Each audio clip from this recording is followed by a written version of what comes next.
Good morning, viewers. Welcome to Frankly Speaking with Vibhuti Jha. Today is Saturday, and another 2 days from now, the first round of presidential debate is going to take place on Tuesday. This is the debate which is highly anticipated, awaited, because we have two candidates. One is the incumbent President Trump, who has been accused by his detractors and his opponents as the worst ever.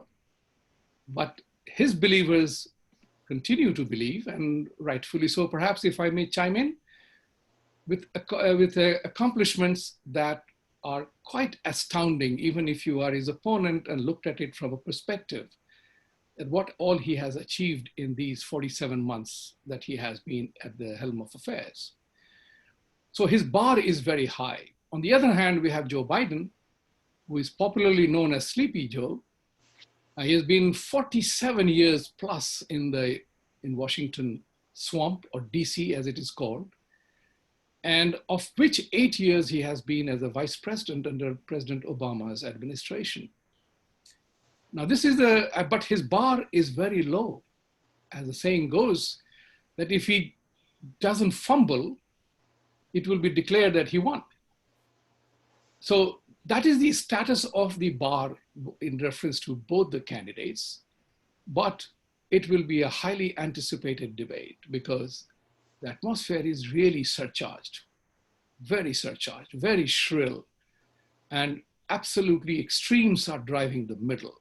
I always say that extremes drive the middle as a management tool, because somebody shapes your viewpoints, and the extremes do shape the viewpoint of the middle. So to discuss the debate, which is featured to discuss as Supreme Court nomination, COVID-19, the economy, the state of the economy, race and violence, and integrity of election itself.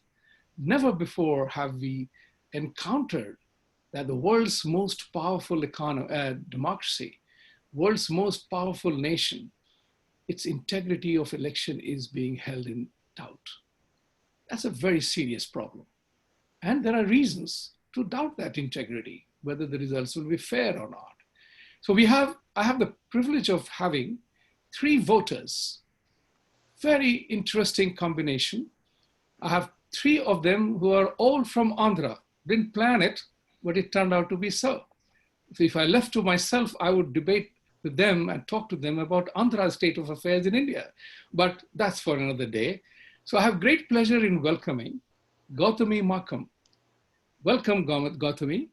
Gautami is a former employee of Freddie Mac and Freddie Mae, and earlier used to work for Wells Fargo Bank into IT sector. She lives in Virginia, and would be delighted to hear her viewpoint as a voter, as an acute observer of the situation. The second one is my favorite friend, Srilekha Pale. She is a self-declared, self-confessed Trump supporter. And she is so enthusiastic about Mr. Trump that she has formed an organization, Ab Ki Baar Phir Trump Ki Dusri Baar Sarkar, an organization of that name, and openly canvassing for Mr. Trump. She is a healthcare professional, and she has been with us on earlier two occasions. And the third one, gentleman last, as I say it, Mohan Sonti. Mohan is a Bostonian. He's traveled to Boston from Massachusetts, from Texas, and he is in the area of embedded systems software engineering and architecture. Now, these are all words I don't understand at all, because I'm a technology zilch. That said, let me shoot first to Mohan. Mohan is a self-declared independent. Now, there are Democrats and there are Republicans. Those hardliners will stick to their party. What is the independent looking at? I mean, none of the candidates are perfect. They never are. Each one has their flaws. And I would seek your thought about how, as an independent, who are you looking for? What are you looking for? And what will happen for your vote to tilt for one or the other? So the way I see it, most of the Democrats and Republicans they have some sort of a confirmation bias. They keep looking at the news that is favorable to their own party, and then they kind of agree with anything that the party says. So it is the independents, they're about evenly divided. So I think it's independents who actually decide who the president is going to be. It was the case in 2016, and it's going to be the case in 2020. And independents are the only ones who have, for relatively speaking, the most unbiased viewpoint. And they are the ones who are going to see the real policies, where each candidate stands, what are they talking, and what are their positions. Like, for example, I know people in Democrats, they have no idea about what Biden's policies are, but they don't care either. They just know that they're going to vote for Democrats no matter what. And you could say the same for Republicans, but independents are the only ones who actually understand what Biden is saying, where is he going to take the country, and what Trump is saying and where he's going to take the country. And then we So make a decision. Mohan, if I may interject, I don't want to hear from you what Democrats and Republicans' point of view is. We know that. They are hardliners. They are the hardcore supporters of their party candidate. I'm looking at you as an independent. What are you looking at? If you were, if right now you froze the frame and you were given the mail-in ballot, who would you vote? I mean, it's overwhelmingly and very clearly, I would go with President Trump for the second term. And the reasons are very simple. There are actually plenty of reasons for that. One, I really don't know what Biden's policies are. He really doesn't have any. So it just looks like it's a continuation of Obama era. And we already had 8 years of that. And we know how that went.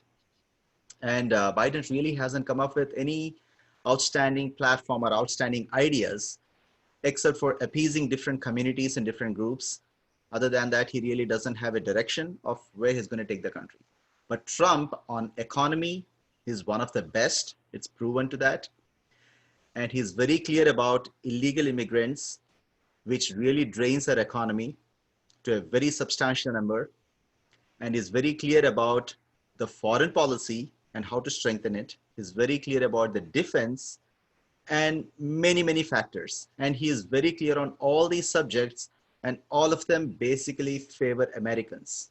And just exactly what he says, make America great again. And all of his policies direct us in that direction. Good. So I think it's very clearly and obviously Trump. So the point that I'm trying to make is there is obviously Trump is doing something right. Yep. That 40 days prior to election, an independent has made up his mind.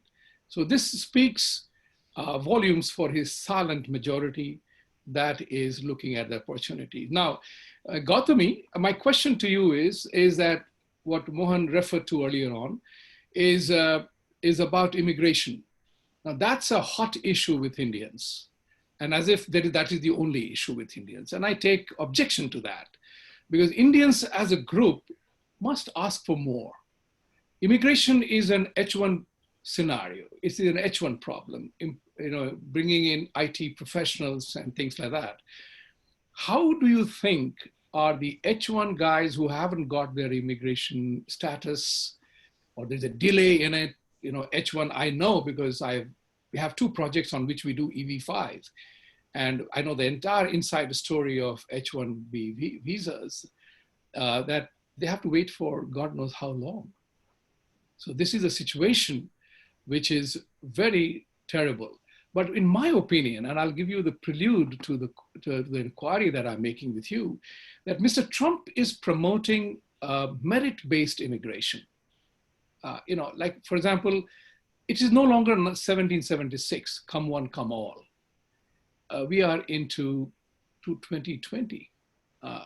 Things have changed dramatically. The US population is 350 million now. Even then, it is 1/4 of the population of India, 3 times larger in size in India than India. So technically, the US can easily absorb another 300 million people. The question is, who do we need now, given the change in economic and political dynamics? So I think if merit-based immigration is being pushed forward, and that's what America wants to decide as to who comes, skill levels, it will favor India. Should Indians be hesitant in supporting that, not realizing the true value of the incoming policies on immigration? Well, absolutely. See, I am an immigrant, and I have a lot of my cousins who are on H-1B. And, I waited in line for 10 years to get my visa. And I see America is the last country which does not have merit-based immigration. So it doesn't have a proper merit-based immigration. So, I support President Trump's merit-based immigration policies. And we have 600,000 Indians waiting for green card. These people have been paying taxes. They have high-paying jobs, and they are law-abiding people. So that's what President Trump is promising. He's going to bring more merit-based immigration to this country, and I think it's much, much needed. With so much illegal immigration going on and putting a strain on this country's resources is not good. I mean, we can let people in, but we have to let people in who are qualified, who can contribute. So I think Sri Rekha ji is in healthcare, and she might shed more light into this. There are 60 to 70 million illegal immigrants in this country who do not have insurance. They directly go to the hospitals. They clutter the emergency rooms and take free healthcare. And this is confirmed by one of my friends who works in healthcare. So, I mean, this has to stop somewhere. People must start paying for stuff, because legal immigrants like me are facing tax hikes and, stuff like that. So this should not happen to people like me. I mean, and I welcome everybody into America. I mean, because that's what this country is about. But as long as they pay, I'm okay with it. So I'm absolutely for Trump's immigration policies. I've been following that for a while. I even followed him in 2016. He had the same thing. And if you look closely, he's telling the same thing, that we should have merit-based immigration. But when I look into the opposite side, I looked into Biden's policy too, to see what he has to say. I don't want to, cut people off without giving them,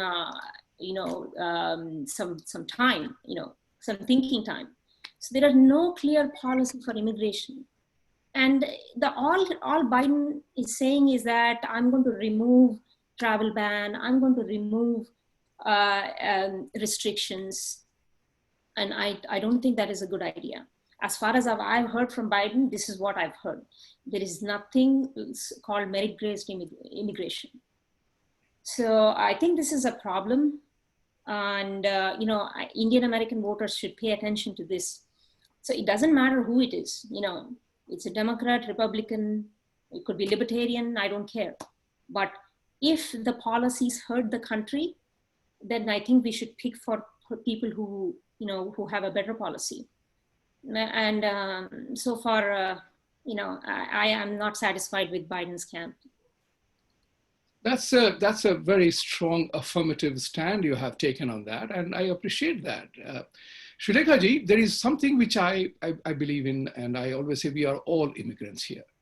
We are all. So we can't be anti-immigrants. Sometimes people misunderstand that we take a rational, logical thought on the immigration issue. People think that you damn Indians are, trying to eat away other people's jobs, and people look at it very differently.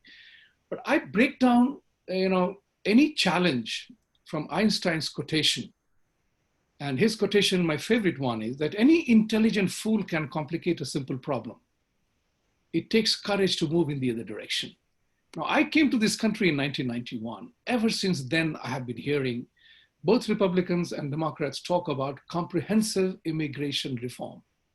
Nobody has even attempted it. I mean, Biden and Obama had 8 years to bring about a change. They didn't, right? They had 8 years of time to change the gun control. They didn't. They had 8 years of time to control drug prices, medical costs. They did nothing. So the question here is that, does US have a right to maintain the flow of traffic that comes here? And I give that example that tomorrow, if there is a wedding in the family, it will be dependent, the crowd size will be dependent on what I can afford, what venue I have chosen, how much I can afford to include people in the guest list. So if I have a cutoff of guest list at 200, if any one of you becomes 201, sorry, you didn't make it. It's not your fault. It's not that I don't like you, but you fell outside the boundaries of my ability. Does the United States have the right to do that? And I totally agree with you, Gautami, that its Democratic Party has an unfettered policy. Their whole policy propaganda and policy base is dependent on two factors: unfettered immigration and giving things free. If you deeply look at it, there is nothing else. Everything is based on that hypothesis.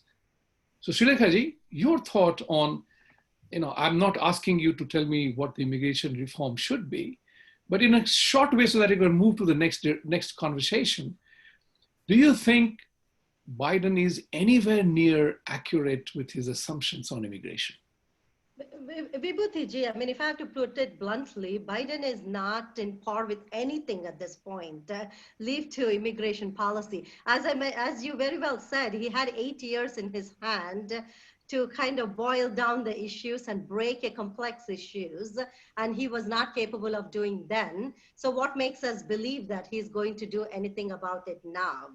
So I think I'll go back to what Gautami said. This is a country that is for immigrants. So as immigrant, we have no right to be anti-immigrants, but on the same token, this is the last country in the entire universe that is not following through what it was supposed to be following through right from when Constitution was founded. So Trump is the only president that is trying to implement what was written in the Constitution, and that has become his fault, right? So again, I'll go back to what Gautami started off saying, that this is the last country that has not implemented all these years, and all he's doing is trying to implement what is in the books. So I'm not here to say that we should be anti-immigrant, but I think that what I'm here to say is that what is in the books needs to be followed through, is what I'm trying to say.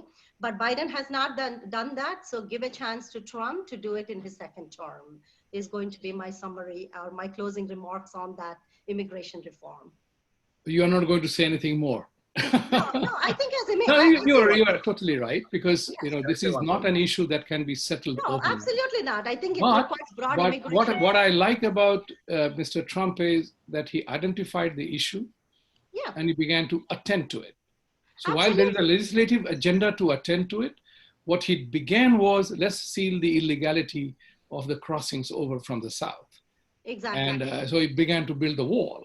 I mean, I'll give you an example. I was listening to Biden's interview today, and he didn't have a rhyme or reason, but he was saying, in the first 100 days, I'm not going to deport anybody. So when the journalist was trying to say, are you not going to deport any illegal immigrants regardless of the crime they committed? He didn't have an answer to it. So those are the band-aid techniques Joe Biden tends to do. So what we are trying to say is that here there is a president that is trying to go by the books of what was written. So give him a chance to implement what is being written versus trying to give a chance to another person that has already been in the industry, so-called industry of politics for 48 years or 47 years, and give him another chance to do the same band-aid techniques again is unfair to the entire country. So let's not do that to ourselves one more time.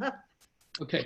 Now I will, you touched upon a subject matter about, the immigration, the challenge of crime that is happening, whether he will deport the convicted criminals or not. That brings me to the second topic, which is going to be a strong determinant. I will come to you, Mohanji, in a moment. A determinant of violence. Immigration, illegal immigration has a definite impact on violence, crime. They have no responsibility. So, in the process, we are looking at a scenario that the Black Lives Matter is becoming a real serious issue. There is a point, the Black people have a point. They did not come to this country like you and I did. They came to this country as slaves. And that's what is the stigma that they endure and live with. So that's why they feel there is a systemic abuse of their color and their lifestyle. So, but then the whole thing has been hijacked. It has been hijacked by Antifa and other people. So elaborate on this part. How will this impact our ordinary voters? Srilekha ji, I would like you to comment on that, going by the reverse order.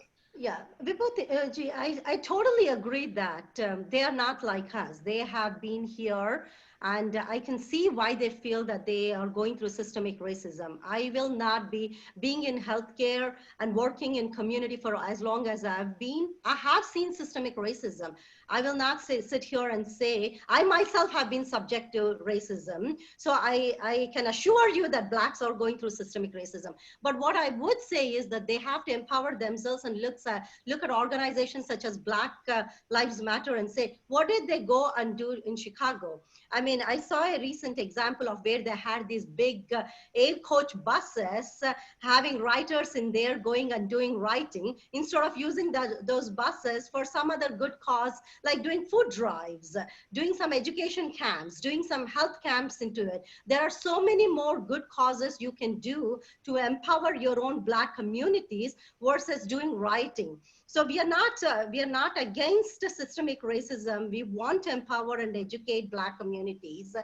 We want those communities to be empowering, but there is a significant difference between silently protesting to doing writing. What do you get by literally breaking down our monuments that talks about our history? That only puts a bad image of our culture in the entire global world. So I think that's where there is a slight, there is a big crackdown coming up, right? But I don't disagree that there is a systemic racism in this country. I myself, being a working mom in the corporate world, I see that on a daily basis. So I stand up for them, but I don't stand up for the organization at all, period, end of the story. So Gautami ji, how would you feel that, how are you responding to the violence that is happening in the country? And I would put it this way. I saw New York City way back in 91, when it was den of every evil. 42nd Street, you couldn't walk there. It was so filthy, so evil, so corrupt, and so many nasty things happened there. I was warned by my corporate head that if you end up being there somehow, carry a cheap watch and a $20 in your pocket. If somebody asks for it, give it. From that time till now, New York City changed. It is a tourist paradise, a global place for people to visit. New York is a chant, is a music, is a song. So the point of I don't want New York to become like Chicago, Baltimore, or San Francisco. And these are all the cities run by Democratic mayor. So why is it that people do not see the bleeding obvious and still slip into that kind of a charade that Bill Blasio is doing in New York City? He's ruining my city. I mean, my wife loves New York City more than she loves me, and I'm okay with that because no competition. So the point which I'm trying to make is, I don't want that city is well run. I believe in discipline. I believe in lack of violence. Why is it, what is it about Chicago, San Francisco, the inner cities, Detroit, for so much Black violence to happen there? Why is it people not seeing that? Gautami. Yeah. So, I have a great sympathy for Black people in this country. And, I was recently sharing a story about a Black woman who was trying to open a salon, braiding salon. So, but, she could not open the braiding salon because her competitor sued her saying that she doesn't have braiding certificate. I mean, this woman is trying to make a living and she's trying something. She's trying to get off the welfare and trying to stand her own legs.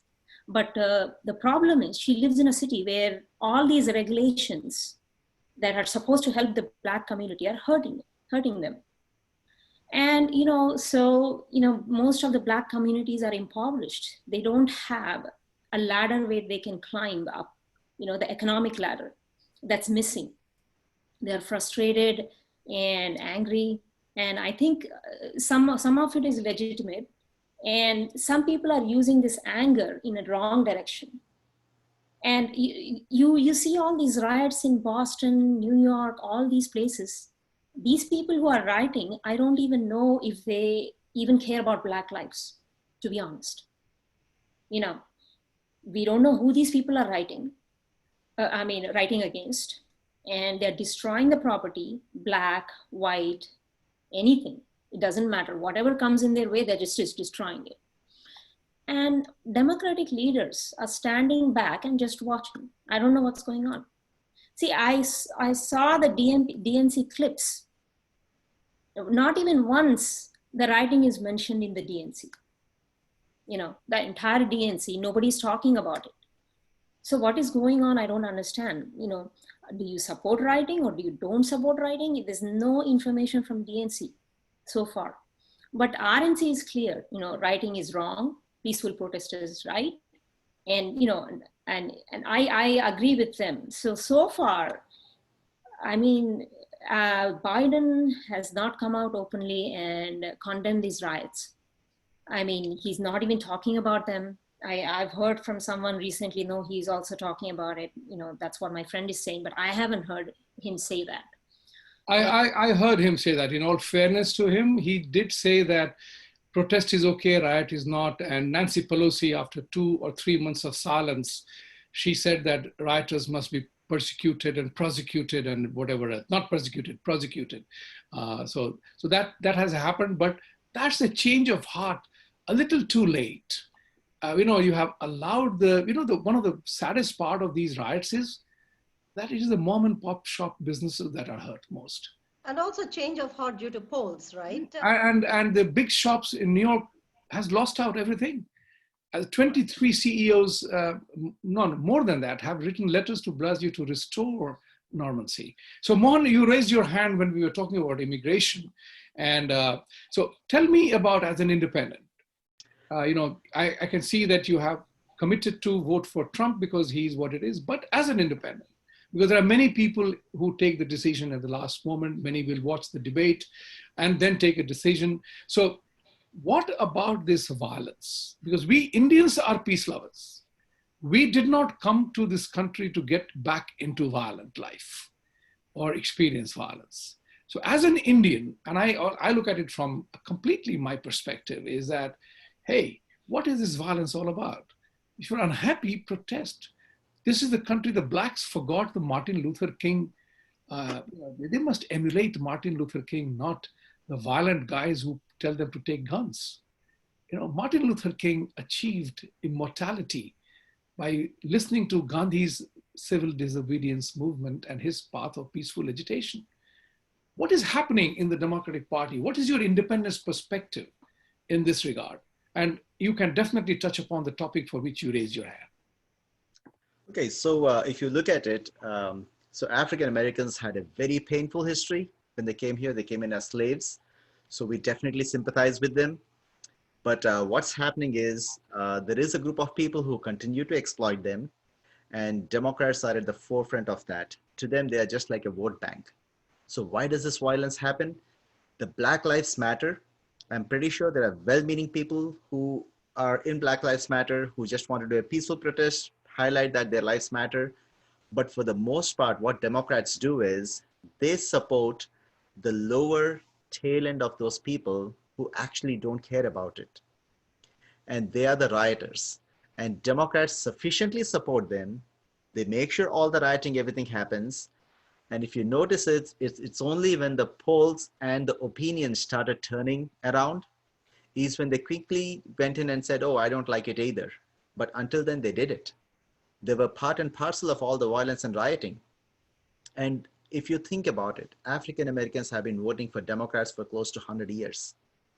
So their lives, if you actually see when these riots happen, apparently for Democrats, their lives matter only during election. Once the elections are done, their lives don't matter to them. If you look at the statistics again, Bill Clinton at that time was touted as the first black president. But do you know that the worst of all the possible laws that were brought in at that time, and Joe Biden was in it, he's the one who brought those laws during Bill Clinton's time, that has destroyed the African American families the most. And all the media was propagating as if he's the first black president. So they actually destroyed their lives so they can keep them low, keep them oppressed. They stay there, and all that they have to do is scare them that, hey, Republicans are going to do something bad to you. And they keep voting as a bloc. And they have done this for close to 100 years now. And they keep it that way. So that is the cause of it. Now, regarding tying it with the immigration, it's a very similar scenario where if you look at Democrats, will they ever bring a good immigration policy? It is very similar if you look at the democratic ideas. They don't call it as illegal immigration, they call it as undocumented. It's as if like I got my citizenship like more than a decade ago, and I don't know where I placed my documents. I'm undocumented. So to them, if they cannot call illegal immigration as illegal, then there is no hope that they will actually solve anything because they don't even see anything wrong with it. It is like we all go to a shop and I want to purchase something and somebody steals it and you say it's an undocumented borrowing and I have to pay for it, then obviously you have no intention of solving it, right? So who are they supporting? Like the illegal immigrants? Same goes with the African Americans. They don't support the elite African Americans who really want to make a change, work hard, and in the top echelons and who really want to help their community. They're not interested in them. What they're interested in are in the people who actually do bad things, and they highlight them. And when things turn around, the polls show that people are annoyed by it. They quickly change their statements and pretend as if they don't like it either. It's almost like throwing them under the bus because their job is done. You know, Right? you spoke my mind because I am also an independent. I'm not a registered Republican or a Democrat because I like to maintain my independent status. And so, I like to see the candidate where the virtues come from. And I totally agree with you on that because you aired my thought.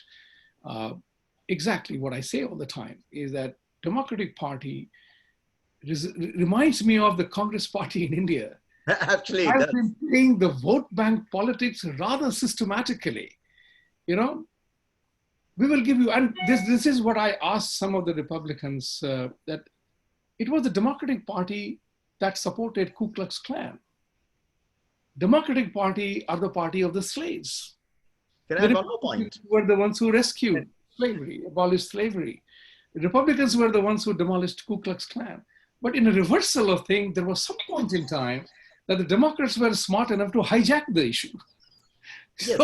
So this is something very bizarre. I want to have a conversation on that, how to hijack an issue. But I am definitely interested in knowing more about the fact that the violence has no place in society. We Indians cannot welcome, violence as an acceptable way of intimidation to vote one way or the other. So that's very important. The other parties, let's talk about, you wanted to say something, Shulekaji? I said, as a closing remark for just this, I'll take the privilege of being a surrogate of Mr. President Trump, and I would tell my Black colleagues in this country and say, what do you have to lose? You anyway voted for Democrats for 100 years, and this is where you are. So this time around, please vote for Trump, and let's see what's going to happen to our lives. No, I don't think he made that statement in 2016. I know. I said I'll take the honor of being his surrogate this time around. But the point here is very simple. I'll come to you, Mohanji, in a minute. The point is very simple because it is during Trump tenure that the Black unemployment was at its lowest level. Correct. We know the statistics that the incomes were at a higher level. Minorities, Latinos, every category of employment became better. So the question is, And I see there is a definite enthusiasm in the blacks to go Republican and go Trump. And I totally agree. The Democratic Party have gradually lost their moral authority to all minorities because they have been playing a vote bank politics.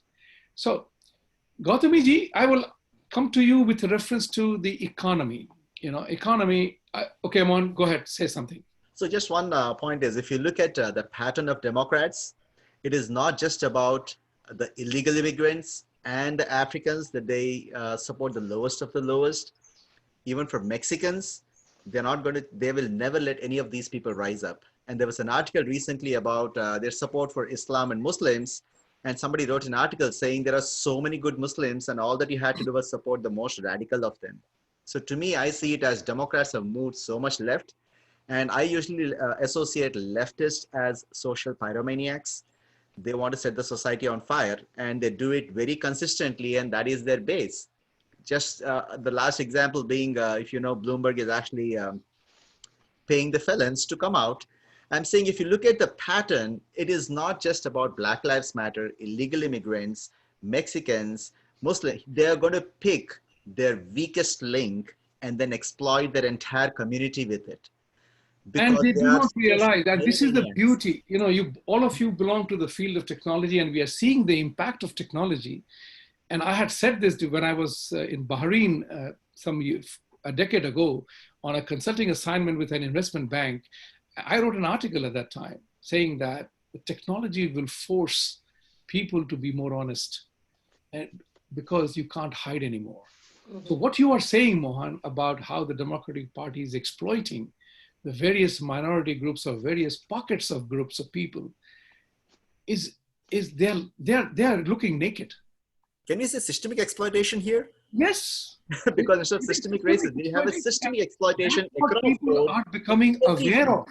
That's what people are becoming aware of, is that, oh my God, these people are the ones who are doing it. But this is a fact. There was a time when the communication flow was very poor. News traveled 3 days later. Today, tectonic shift in technology has revolutionized the way we communicate. I paid $3.50 per minute a call in 1991 to India. Today, we are doing video conferencing for free. So if people do not recognize the truth and the reality, you can't hide. And that's what is the problem with Democratic Party, that your intention, your actions, they're all out in the open. Even the hardcore supporters, I'm surprised, how can they forgive that part of it? So coming back to Gautami ji, I will ask you a few thoughts about you on the economy. You are on the battlefront. You are an IT person from India, which is a coveted role of every Indian. There was, every Indian, you were taken for granted to be IT. So you are from a hot field of IT. I remember when I was coming in 91, I was in the Pan Am flight. The guy sitting next to me was coming to San Francisco for an IT job. And I didn't know what was IT at that time. So the question here is that how is the IT changing the world around? How the IT is changing economy? Why India? I mean, you are here. Why Indians want to have to come here? Why not? You can do the job because of technology. You can be sitting in Kadapa and working for a company in California, and vice versa for that matter. So do Indians need to be here to do what they're doing? That's the question, layman's question, an inquiry. For whatever job you are doing here, could you do that for the same company from India? You don't need H1. See, I think, India has, I grew, like I said, I was growing up in Hyderabad. It was a very small city, and we didn't have a lot of job opportunities, and it's the same everywhere in India, in Hyderabad. So the moment that Hyderabad opened up for international business, that's where the game changed. So, a lot of people think that it's IT, which is really moving everything forward. But when I came to United States and I started learning how the economy in United States works, what I found out was it's the venture capital in United States, which changes the game. So United States has a lot of venture capitalists, And these venture capitalists are always looking to make, make use of their money. It's always they're chasing yields. So they fund projects.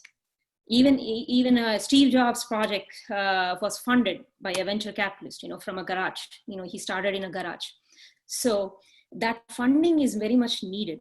And, that funding comes from people who are successful, who are not burdened with taxes, and who have money to spare. And if you look at all the rich people in this country, they don't keep their money in the banks or spend on yachts, and they're very careful. They spend on yachts too, but they mostly spend on venture capitalism.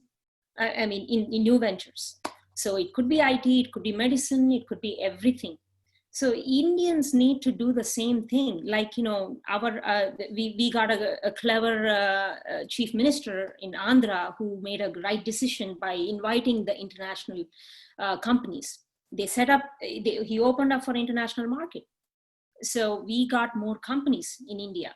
And that's how we got better jobs. Now, private sector jobs, are better than government jobs. People used to dream about government jobs in India, but now, people want to work in private sector. So, opening up the economy is very important. And I mean, with technology, definitely we can do that, but technology itself is not needed. We need more economic freedom. Economic freedom is the most important freedom than any other freedom. It kills racism, it kills gender inequality, everything just dies with economic freedom. So, I'm a strong libertarian in that regard. So I feel like, reducing taxes like what Mr. Trump has done, that is the right way to do it. Giving more money to smart people so that they can set up more ventures and give more, lift up people from poverty. That was brilliant. I'm delighted to hear what you said, because I am an example of that. I was working with Reserve Bank of India in a public sector environment, socialist environment, where after competing with more than 150,000 people who wrote the exam for 100 advertised seats, of which 25 were reserved for SC/ST. Rightfully, wrongfully, I'm not sitting on that. Was the policy, right? So you had to give encourage. So 75 seats, more than 100,000 people wrote the exam, 7,000 were interviewed. You had to be good, and you had to be remarkably lucky to make that break, right? I left that job to come to American Express. You know why? Because I could not accept the reality that you have to work in a socialist environment where you just stand in the line, and the saying goes in Hindi, gadhe ghode ek saman, like everybody is moving at the same pace. The only way you survive or move forward is your seniors retire or die or fail, which is a very vicious way, a very negative way to look at your colleagues and your seniors. So I moved into a performance-based system where I had risk. I could have been fired anytime down the line, but performance matters. And to that end, I promote and I talk to India that India needs to establish a performance-based culture instead of the Arakshan-based culture that has kind of destroyed the fundamental base of the thing. And to that end, I will ask you, all three of you here, to talk about the democratic socialism, which has become the mantra of the Democratic Party here. And I opined in just a few days ago with some people that these guys have no clue what democratic socialism does to the fabric of society and the economic frame of the country, because more and more regulations come, more and more government becomes the controlling authority. And as Gautami pointed out, money disappears. As Milton Friedman once said, if you make the government in charge of Sahara Desert, there will be shortage of sands in 5 days' time. So the point which I'm trying to make here is that government is totally incapable of doing business. And you can see that this country is what it is, and people are willing to give an arm and a leg to come here, is not because it's a socialist country. Nobody is going to a socialist country. Everybody wants to come to a country to fulfill his dream. And that dream of American dream is not about a Ferrari and a beachfront house, but a life of dignity of the middle class, where you can have a car, you can have a house, you can take care of your children, you can live a life. Whether you buy a Nike or a Levi jeans or sneakers on paying $100 or much more expensive in Beverly Hills or Fifth Avenue, or you buy it in a Nike store. Rich and poor can both wear that. That's the equality of opportunity. And that's what Gautami was referring to, that the opportunity is suffering in socialist structure.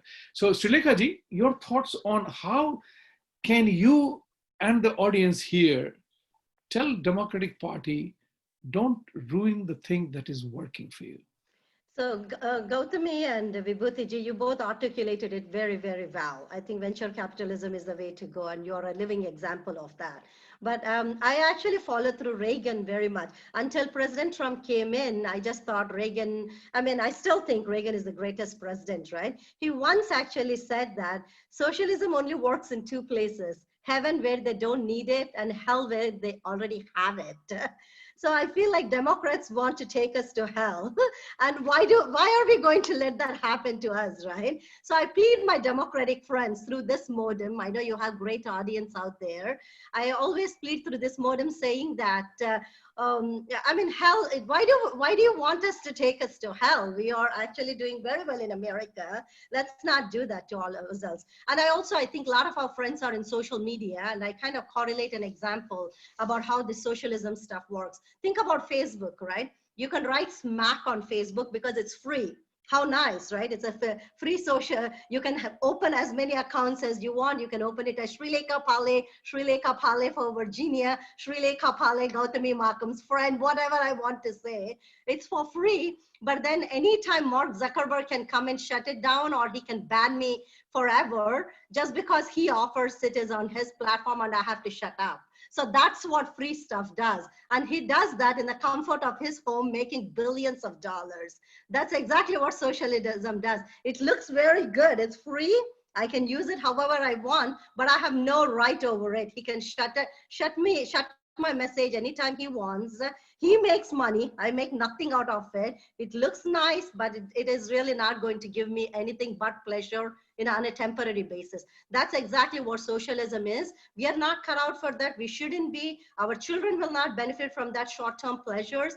We got to get up, work hard, be capitalists, and that's what is good for the country. That's what is good for our generations to come. That's going to be my Mohan, coming to you on this socialism, venture capital, technology, and we know that technology has brought about significant shift in the way we do things, the way we live our life. Imagine having these four people having a conversation on video. No way, Jose, in 1991, right? So the question here is that now the things have changed. We can have 100 people doing this conversation. That is the power of technology. And I was thinking about it from the perspective that I quoted Albert Einstein earlier on. Now I'm quoting Vivekananda. He talked about when he was asked to define what is poison, he said anything in excess. So as an independent, and there's a very brilliant answer that the mind, the way it works is just about amazing. Anything in excess. Do you think we are seeing the excesses in capitalism of Zuckerberg, who makes his billions offering things for free to people? Or has the greed of Wall Street gone another extreme? Because this drives me to the question, why taxes? For example, when Warren Buffett and Bill Gates say that, oh, I can pay more in taxes, estate duty and all. My question is, gift it. Why do you have to tax the whole world? If you have to, if you feel so badly that people are suffering, pick your charity, pick the group of people, donate, give donation, give charitable contributions. You don't have to raise taxes on Mohan, Srilekha, Gautami, and myself. We might still want to become like you. We are not like you yet. We want to become, and nobody comes to America to remain poor. So it is not in the Indian interest to support Democratic Party, which is promising things for free by taxing you and I. So how do you relate with this entire conversation here? So I have, on a very similar lines, but a little different perspective here is, that is true. We have technology, so anyone can start a business and do everything remotely. Things have gone leaps and bounds in the last 30 years. So that's fantastic, and that needs to be utilized. But the reasons I think we have those rich people they're talking about, the capitalists, in reality, that's not capitalism. And if you remember one of the Trump speeches for the 2016 elections, he's the first one to actually say that we actually don't have capitalism here. It's not a free market economy.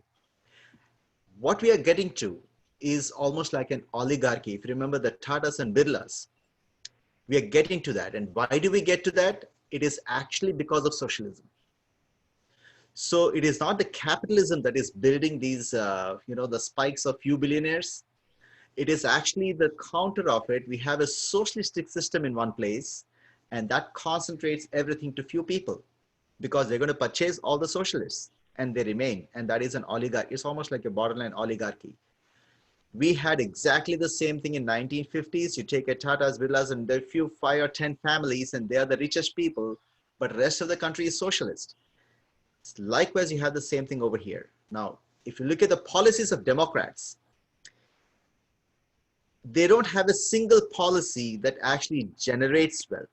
Every single policy, the economic or financial, any policy you see, all of them will have the same common theme of take it from the haves and give it to have-nots.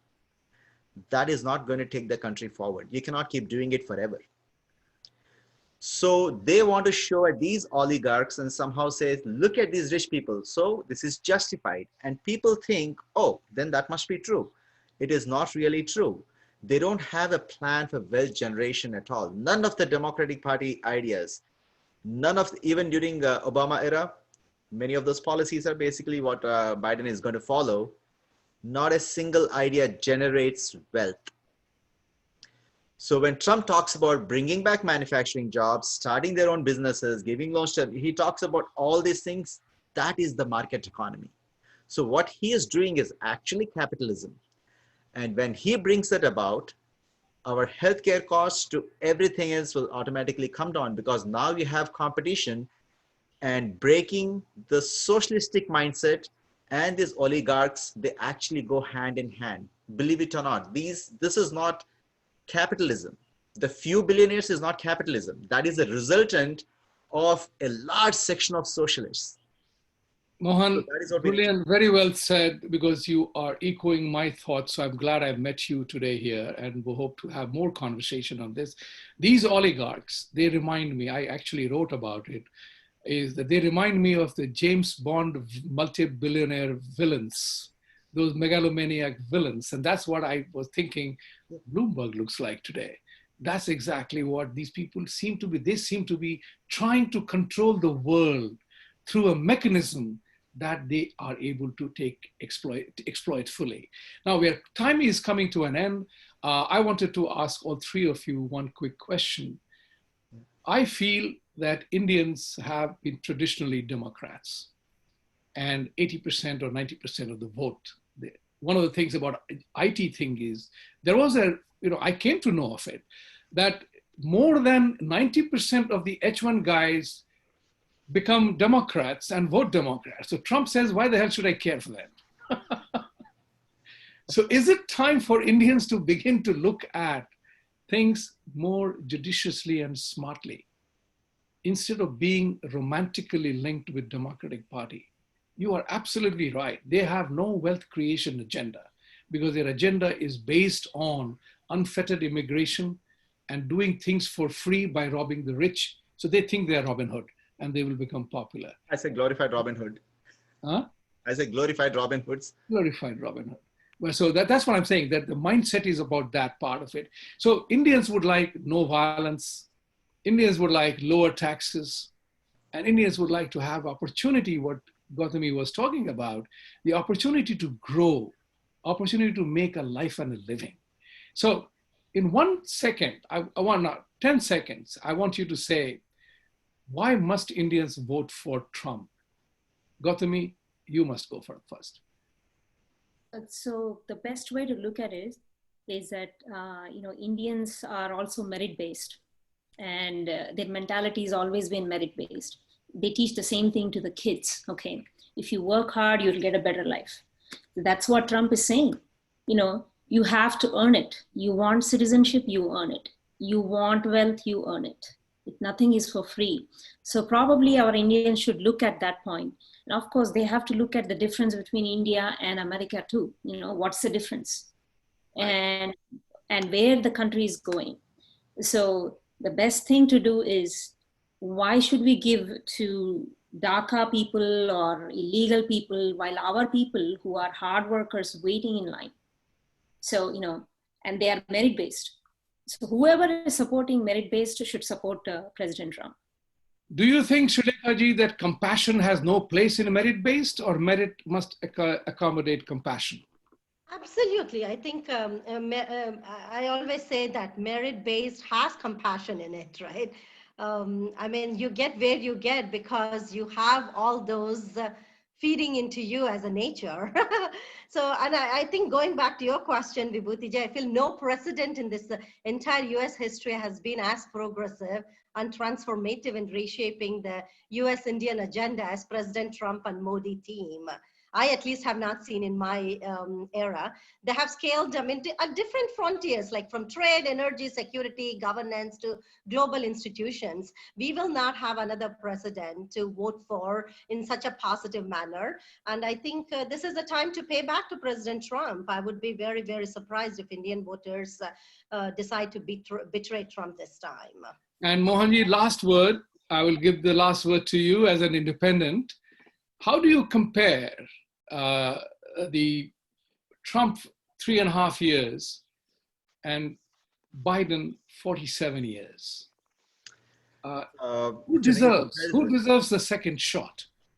So to make a comparison, I'm not even really sure what Biden did in 47 years. The only ones that I actually come across, none of them are favorable to India. Not a single bill, not a single thing that he did is favorable to India or Indians. So I don't see any comparison there at all. And when we were insignificant minorities, when we know this, Trump actually came and talked to us. And just like for Modi, he said, "Ab ki baar Trump Sarkar," when he actually came and talked to us when our votes didn't matter. Nobody ever did. If you look at it, nobody in the history of America did that. I think he's our friend. And when he says we have a friend of India in White House, he means it. And that is the reason we should vote for him. And the other point that they were mentioning is all the Indians are here because we want a merit-based system and we want a law-abiding society. Mohan, we are out of time, so I will have to end there. So viewers, I hope you enjoyed this conversation. This is an enormous responsibility on us. For the first ever time, Indians' vote will matter. Make your vote count for the right thing. And as you saw, the four of us here, 2 independents and 2 Republicans, hardworking people, we have all made our middle class life and we are trying to be more prosperous. You know where the butter lies. Let's get the bread, let's butter it well. Let's make Trump victorious because he means well to India and Indians. With these words, enjoy the debate, have a great weekend, and we will see you next week when we will review who did how in the debate and where they scored the point. Thank you. Thank you. Namaste, everybody. Thank you, Namaste. all 3 of you. Thank you.